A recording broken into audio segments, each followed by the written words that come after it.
ошто калып жана ошто бизде 7 этаждык мындай клиника ачылып атат. Ал жакта жаңы мүмкүнчүлүктөр, жаңы нерселер болот деген ишенимде ошого катышып.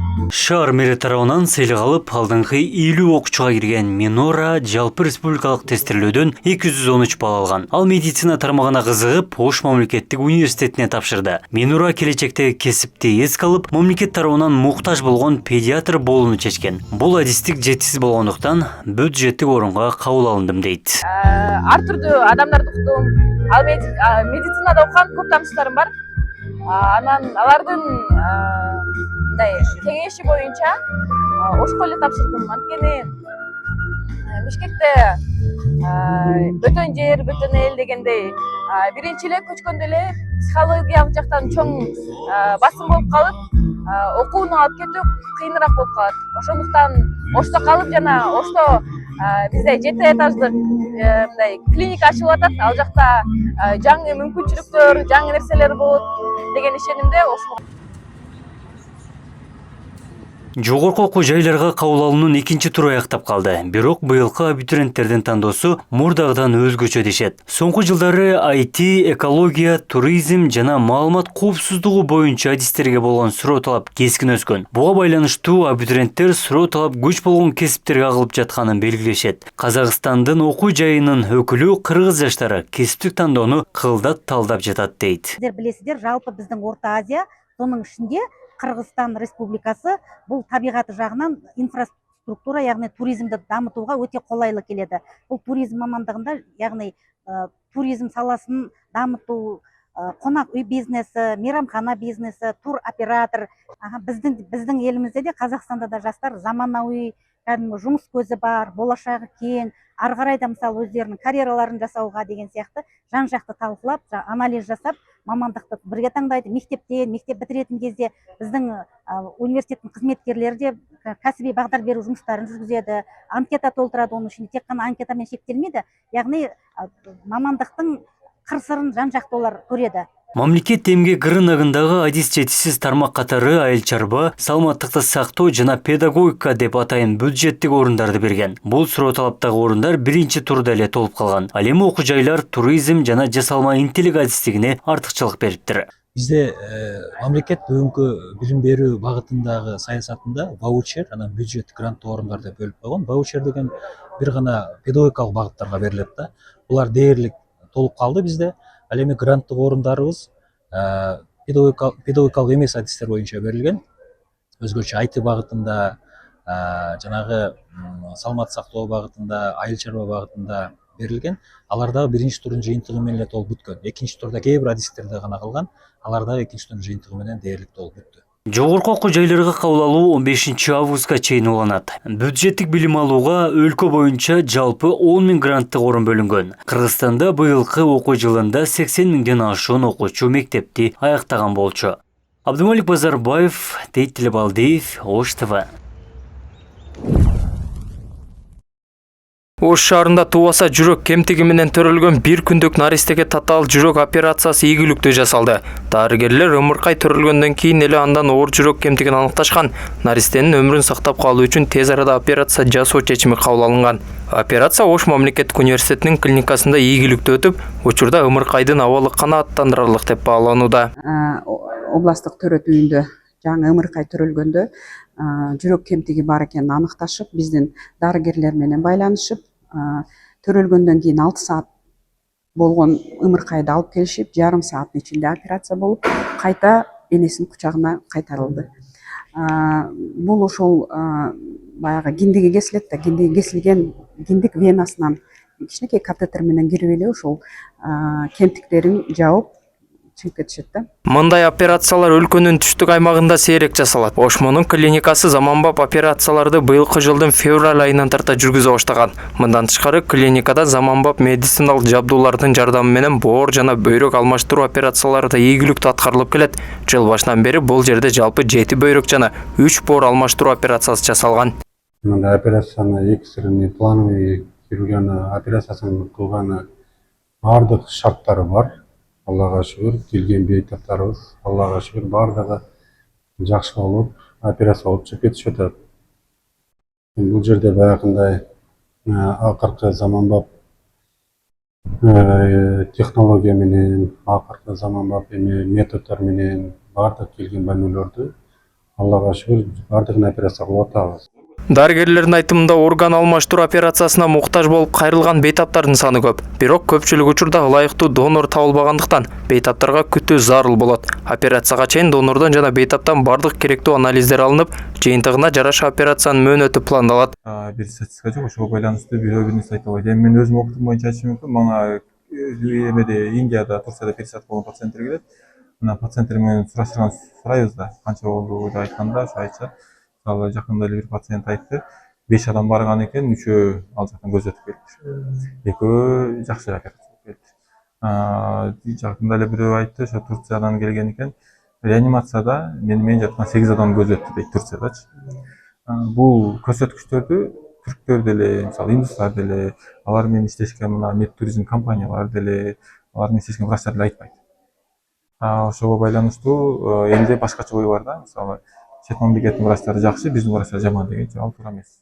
Учурда өлкөдө өнөкөт бөйрөк жетишсиздигинен жабыркаган 3300дөй бейтап гемодиализ алат. Аларга мамлекеттик дагы жеке медициналык мекемелер дагы кызмат көрсөтөт. Гемодиализ үчүн казынадан 3 миллиард сомдон ашык каражат бөлүнөт. Бир бейтаптын чыгымы жылына 936 000 сомду түзөт. Бөйрөк терапиясын алгандар жыл сайын 7%дан 14%га чейин өсүүдө.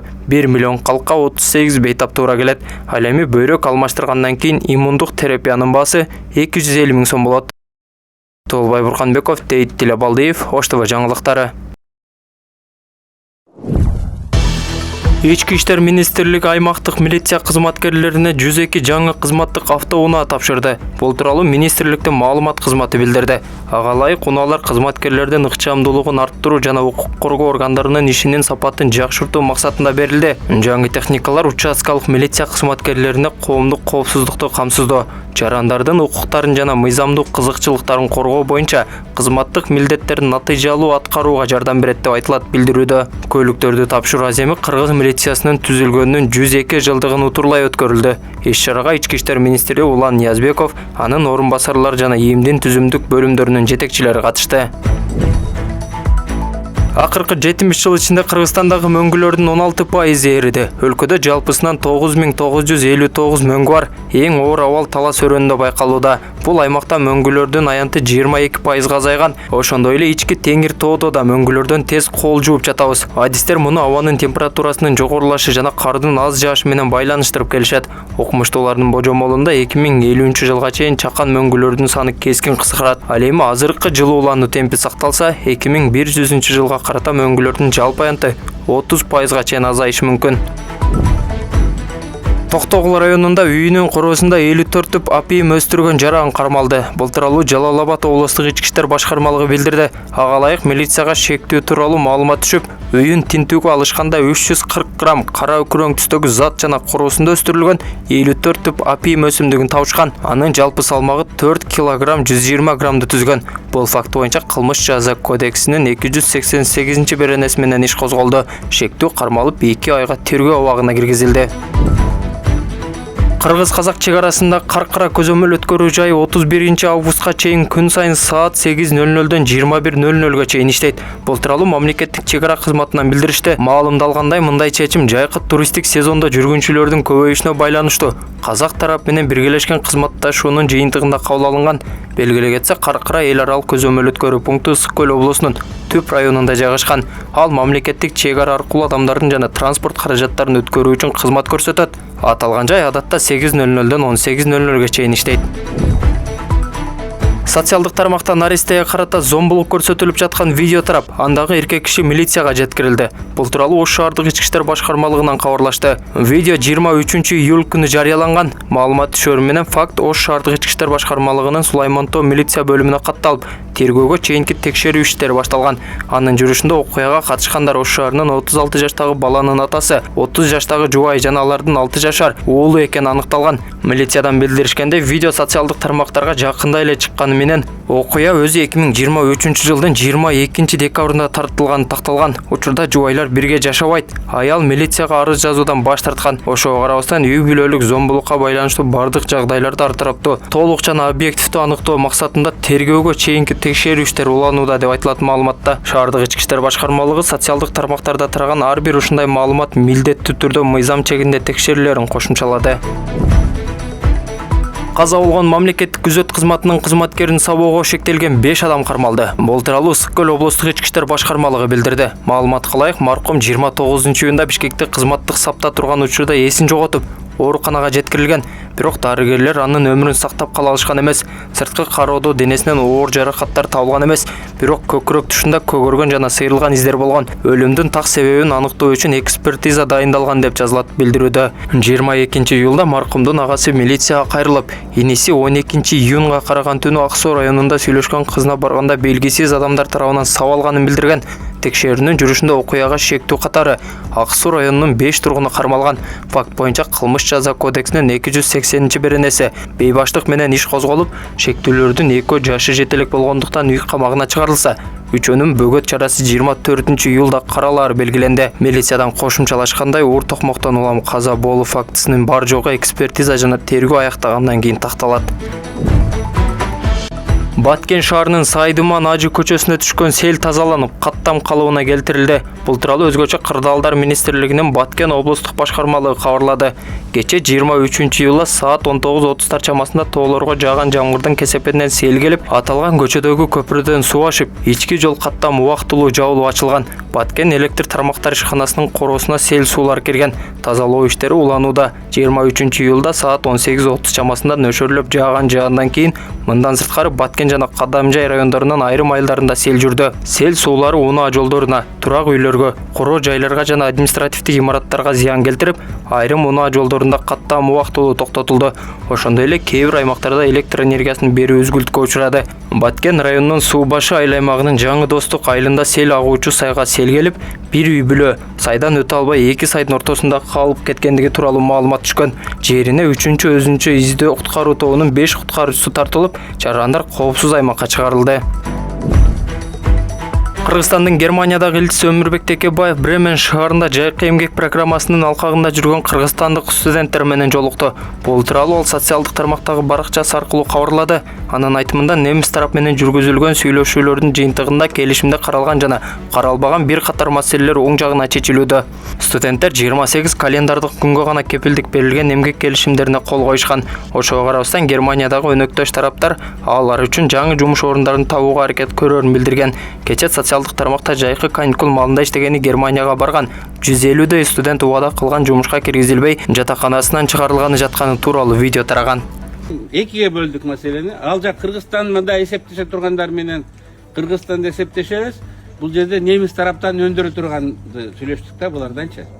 Алар жөнүндө мен 16-сында июлда эле кат жазгам.